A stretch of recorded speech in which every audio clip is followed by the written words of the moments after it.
राभावे कृतस्ने कर्मिणा तस्मै संज्ञानिरूपाय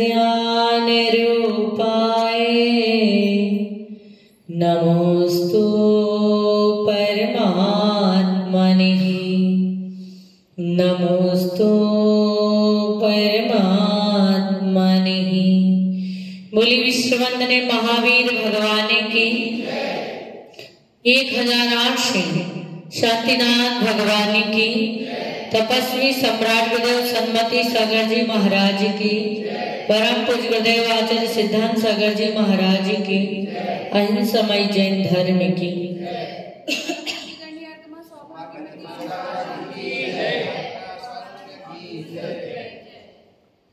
धर्म स्नेह भव्य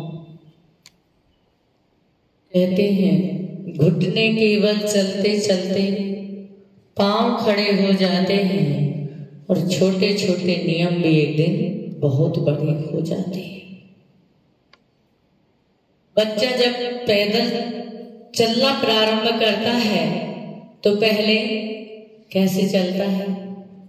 पेट के बल, पहले पेट से खिसकता है और जैसे ही थोड़ा सा और बड़ा होता है तो घुटने से चलता है, और थोड़ा बड़ा होता है तो खड़ा होता है, और थोड़ा सा बड़ा होता है तो बस पकड़ पकड़ के धीरे से चलना प्रारंभ करता है।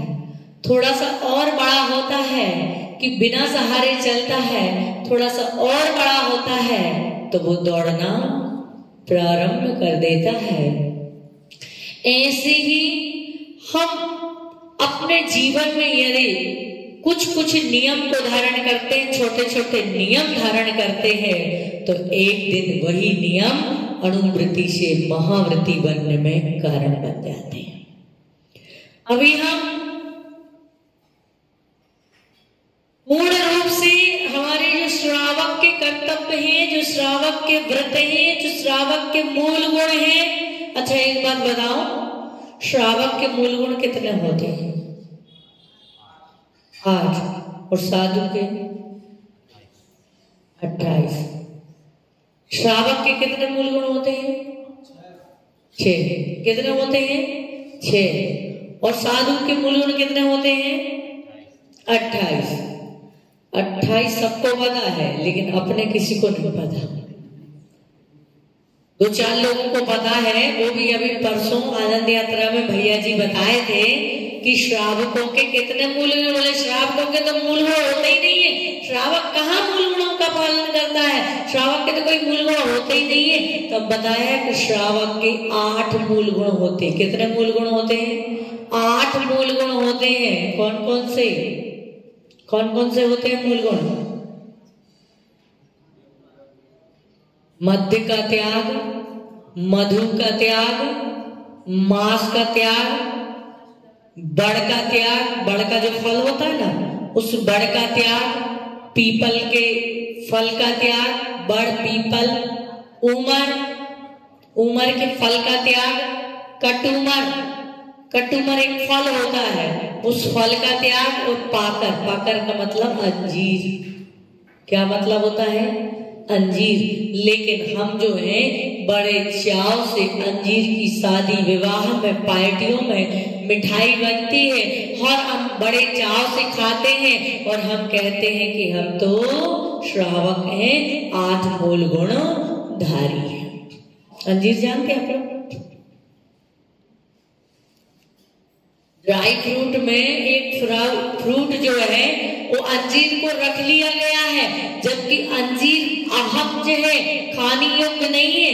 जब हम पैदा होते हैं और 1.25 महीना के होते हैं, उस समय हमको जैन बनाया जाता है, और जब हमको जैन बनाया जाता है उस समय इन चीजों का क्या किया जाता है? त्याग कराया जाता है। किस किस का? मध्य का त्याग, मांस का त्याग, और मधु मतलब शहद का त्याग।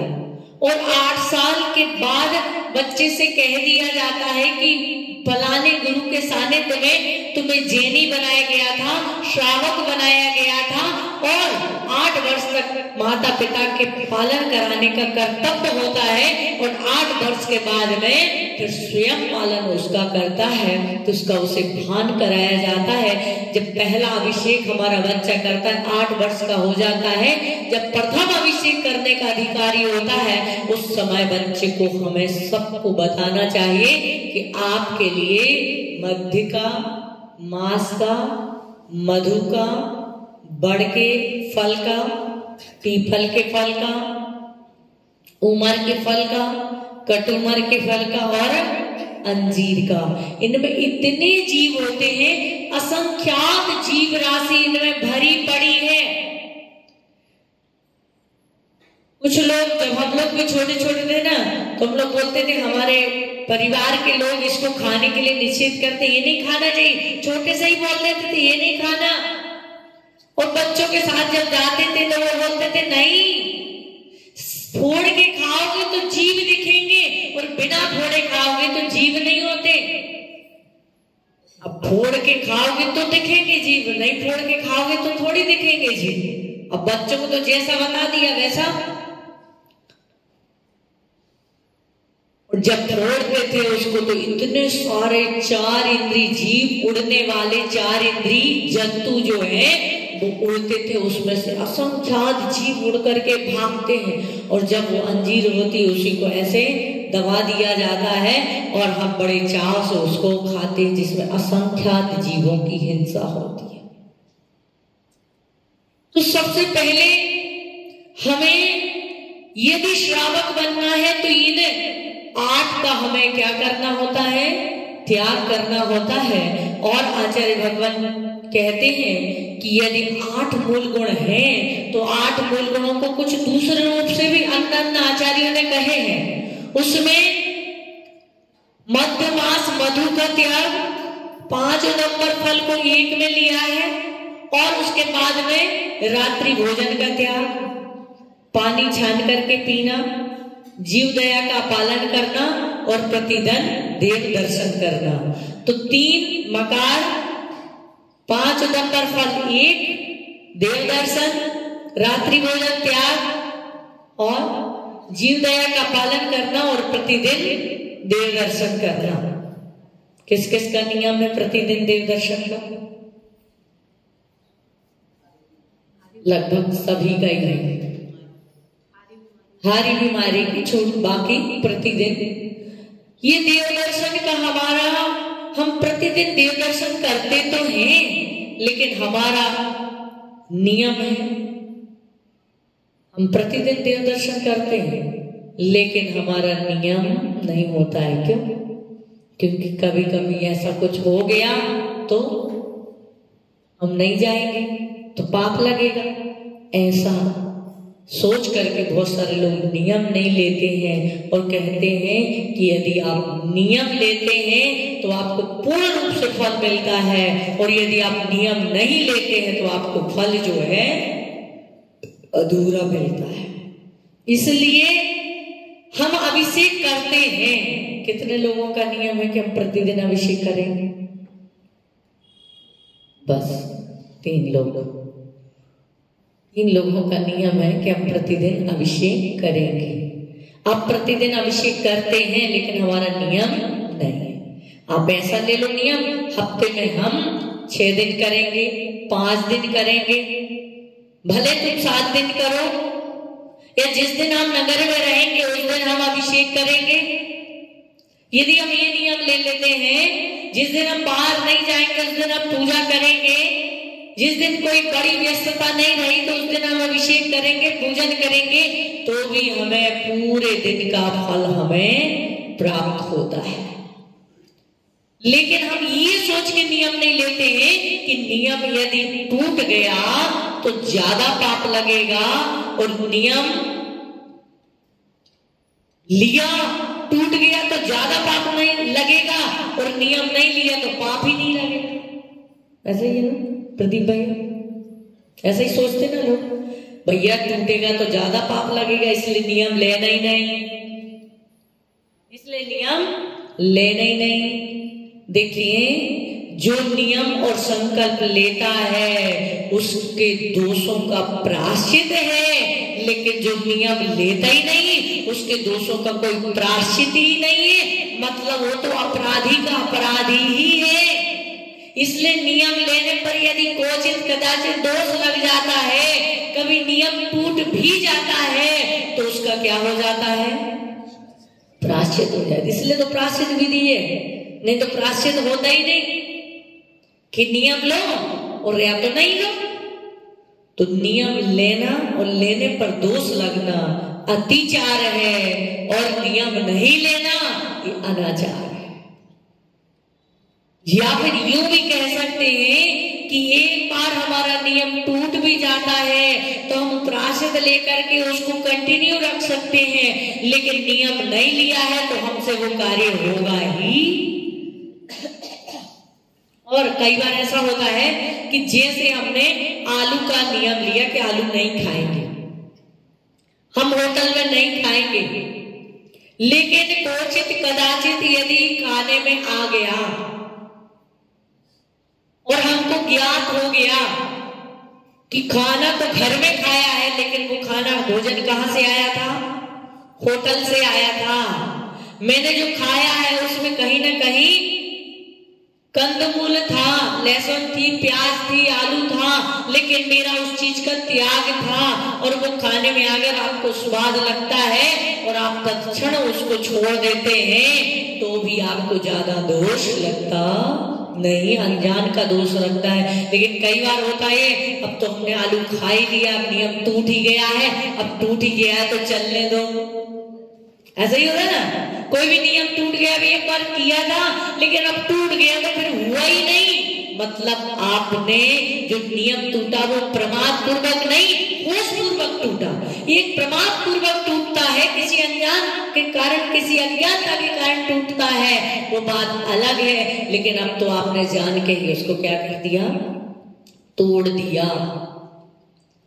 तो कहते हैं वो अतिचार है जो प्रमाद से टूटा है, और जो जान करके तोड़ दिया है आपने कि अब तो हो ही गया, अब तो कोई बात नहीं, खाते रहो फिर देखेंगे बाद में कब, तो कहते हैं वो अनाचार हो गया। इसलिए अपने जीवन में थोड़े थोड़े से संकल्प हमारे जीवन में होना चाहिए। हम साधु नहीं बन सकते तो कोई बात नहीं, लेकिन श्रावक तो बन ही सकते हैं। और यदि हम श्रावक बन गए तो श्रावक की परिभाषा क्या है, आचार्य कुंद स्वामी ने रेण सार ग्रंथ में कहा है, दानम पूजा मुखम सावय धम्मेण न साविया तेन बिना, झाणम धेणम मुखम जय धम्मेण तम बिना सोभी। उन्होंने कहा कि श्रावक के दो मुख्य कर्तव्य, कौन कौन से, कौन कौन से, दान और पूजा, और साधु के मुख्य दो कर्तव्य हैं, कौन से, ध्यान और अध्ययन। ध्यान और अध्ययन साधु के मुख्य कर्तव्य हैं। यदि साधु ध्यान और अध्ययन नहीं करता है तो साधु संज्ञा को प्राप्त नहीं होता है, और श्रावक पूजा और ध्यान नहीं करता है तो श्रावक संज्ञा को प्राप्त नहीं होता है। दुनिया के हमारे सारे नियम हैं, दुनिया के हमारे संसार के सारे नियम है कि नहीं। सुबह से उठना है, दंत मंजन करना है, चाय पीना है, थोड़ा न्यूज देखना है, फिर नहाना है, फिर दुकान नाश्ता करना है, फिर जाकर के दुकान खोलना है, इतने बजे डिनर करना है, इतने बजे दुकान बंद करनी है, इतने बजे बीवी बच्चों से बात करनी है, और इतने बजे सोना है। संसार के सारे नियम आपके पास हैं। यदि नियम नहीं है तो अध्यात्म का कोई नियम नहीं है, नियम नहीं है तो हमारे आत्म कल्याण का कोई हमारे पास नियम नहीं। हम करते तो सब कुछ है लेकिन नियम नहीं। यदि नियम नहीं है तो क्रिया करने के बावजूद भी आपको कोई फल मिलता। रात्रि भोजन का हम करते नहीं है लेकिन हमारा नियम नहीं है। वो नियम नहीं है। आप 355 दिन रात में नहीं खाते हैं, लेकिन आपका यदि नियम नहीं है तो आपको 355 दिन खाने का 365 दिन खाने का दोष लगता है। क्योंकि जिस दिन आप कहीं बाहर गए या कोई असुविधा लगी और उस दिन आपने खा लिया तो आपके मन में क्या आता है, क्या विचार आता है? मेरा नियम थोड़ी है, हम खाते नहीं है लेकिन हमारा नियम नहीं है। खाते नहीं वो बात अलग है, लेकिन हमारा नियम नहीं है। इसका मतलब आपके अंदर खाने की भावना है, इसलिए आपको नहीं खाने पर भी आपको दोष लगेगा। लेकिन यदि आप नियम ले लेते हैं कि हम साल भर में 365 दिन में यदि 200 दिन का हमारा रात्रि भोजन का त्याग है तो कम से कम 200 दिन का तो आपको क्या मिलता है? फल मिलता है। 365 दिन में 355 दिन का हमारा त्याग है। या बाहर कहीं गए, अन्य कहीं जगह गए तो उसका त्याग है। वैसे गुरु लोग जो होते हैं छूट नहीं देते, निर्मल भैया छूट नहीं देते, क्योंकि व्यापार में लूट और धर्म में छूट दोनों ही घातक है। एक बार ऐसा ही हुआ था, एक पत्नी थी, वो आई और पत्नी आई और बोले माता जी मेरे पति आपको रोज आहार देते हैं और आप त्याग ही नहीं कराती। मैंने कहा क्या बात कर रहे हैं, इतने बड़े धर्मात्मा हैं और त्याग नहीं किए? बोले हाँ कुछ त्याग नहीं, रात्रि में भी खाते, होटल में भी खाते, आलू प्याज लहसुन सब खाते हैं। मैंने कहा रुक जाने दो। और दूसरे दिन जैसे ही वो आते हैं आहार में, मैंने कहा आलू प्याज, बोले जिंदगी भर का त्याग। फिर मैंने कहा होटल का, बोले जिंदगी भर का त्याग। फिर मैंने कहा रात्रि भोजन, बोले उसका भी जिंदगी भर का त्याग। लहसुन प्याज का त्याग, रात्रि भोजन का त्याग, बाहर के खाने का त्याग। मैंने बड़ा धर्मात्मा आदमी है, इसकी बीवी ऐसा बोल रही थी। कई बार होता है ना, बीवियों की आदत होती है बुराई करने की। कितने पति सोना है लेकिन उसके बावजूद भी वो बुराई तो करेगी। बस अब जो हुआ ये सब कि थोड़ी देर के बाद उनका वो जो महानुभाव थे वो बोले माता जी इतना सब त्याग किया, थोड़ी छूट तो दोगी ना? मैंने कहा मैं भी बोलो में आ गई। मैंने कहा ठीक है भैया क्या छूट चाहिए, बोल। उसने कहा माता जी जिंदगी भर का रात्रि भोजन त्याग, बाहर का त्याग, रात्रि त्याग, आलू प्याज लहसुन जमी करने का त्याग, लेकिन सिर्फ बार त्योहार की छूट दे दो। मैंने क्या दूं? ले लिया हाथ। अब मैंने पत्नी से बोला, मैंने कहा आपके पति तो बड़ी धर्मात्मा है, त्याग कर दिया उन्होंने, सब त्याग कर दिया। अब ध्यान रखना कहीं ऐसा ना हो निकल ना जाए। मुस्कुराई। तीसरे दिन मेरे पास आई और बोले माता जी काहे का त्याग कराए? कुछ तो त्याग नहीं, कल ही होटल में खाया, रात में भी खाया, आलू प्याज सब खाया। वो महानुभाव आए, मैंने पूछा भाई साहब आपने तो त्याग किया था फिर आप सब खाए? बोले माता जी देखो त्याग किया था लेकिन छूट ली थी। बार और त्योहार, रविवार, सोमवार, मंगलवार, बुधवार, गुरुवार, शुक्रवार, शनिवार, रविवार और बाकी सारे त्योहार। ऐसे आप समझ नहीं पाए, ऐसे मैं भी नहीं समझ पाई थी। तो कई बार ऐसा हो जाता है, आप लोग मत ऐसा करना, नहीं तो बोले महाराज त्याग सब बार त्योहार की छूट है। तो इसलिए साधु संतों ने छूट देना बंद कर दी। व्यापार में लूट और धर्म में त्याग में छूट, ये दोनों ही कैसी हैं? खतरनाक। लेकिन फिर भी हम अपने संकल्पों को खुद से जब लेते हैं तो हम इस प्रकार से संकल्प लेकर के अपने जीवन को सही बना सकते हैं। एक घटना याद आती है आप सबने सुनी होगी, पढ़ी होगी। सिर्फ हम आपको सत्य तक ले जाना चाहते हैं।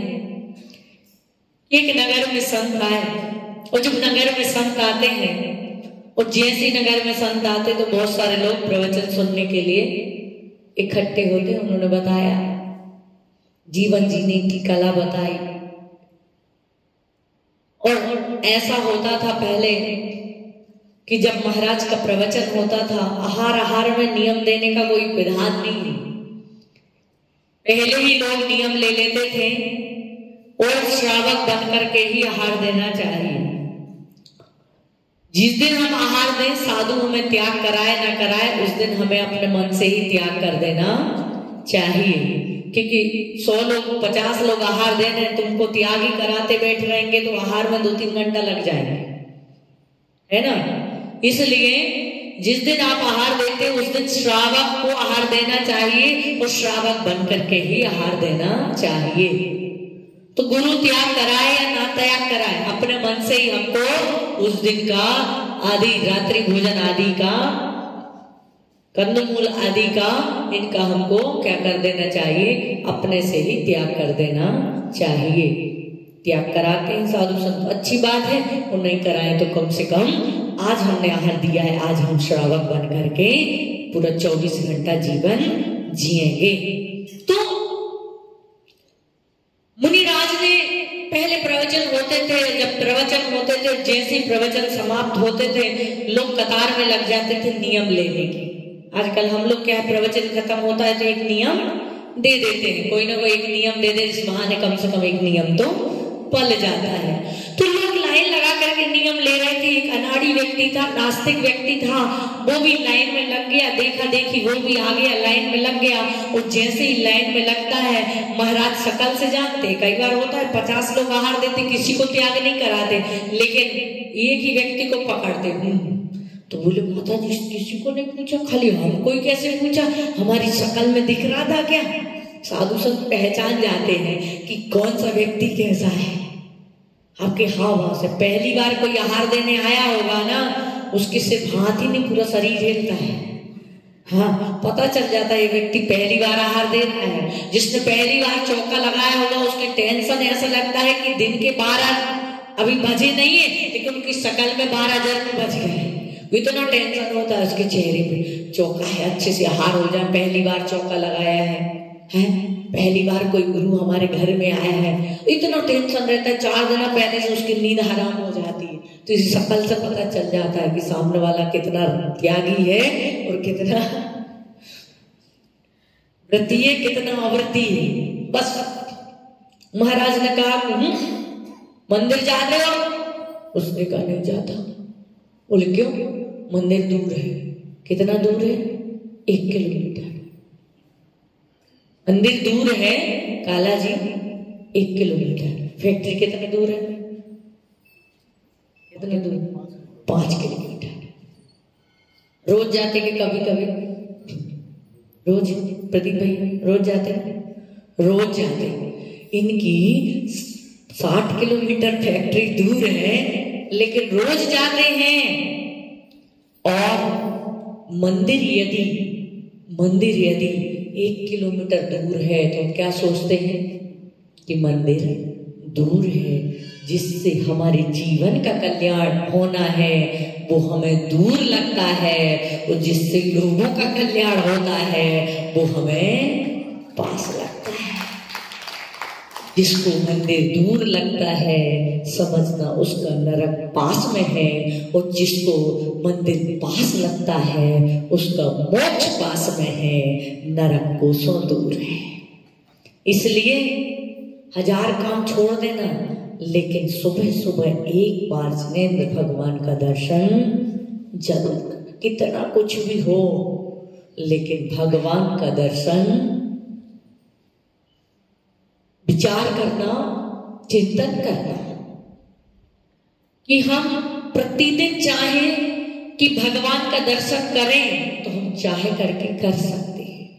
प्रतिदिन चाहें कि हम जिनवाणी को सुन लें तो वो भी हम क्या कर सकते हैं, पढ़ सकते हैं, सुन सकते हैं। लेकिन प्रतिदिन चाहें कि हम गुरु का दर्शन करें, यदि हमारे नगर में गुरु हैं, कोई साधु हैं, तो 24 घंटे में हमें एक बार उनका दर्शन जरूर करना चाहिए। हम लंबे दूर नहीं आ सकते। हम रोज पूजा तो करते हैं, रोज आह्वान करते हैं, रोज हम उनकी प्रतिष्ठा करते हैं, लेकिन जब सामने आते हैं तो उनको एक दिन उनके दर्शन करने का, उनको आहार देने का भी भाव नहीं बनता है।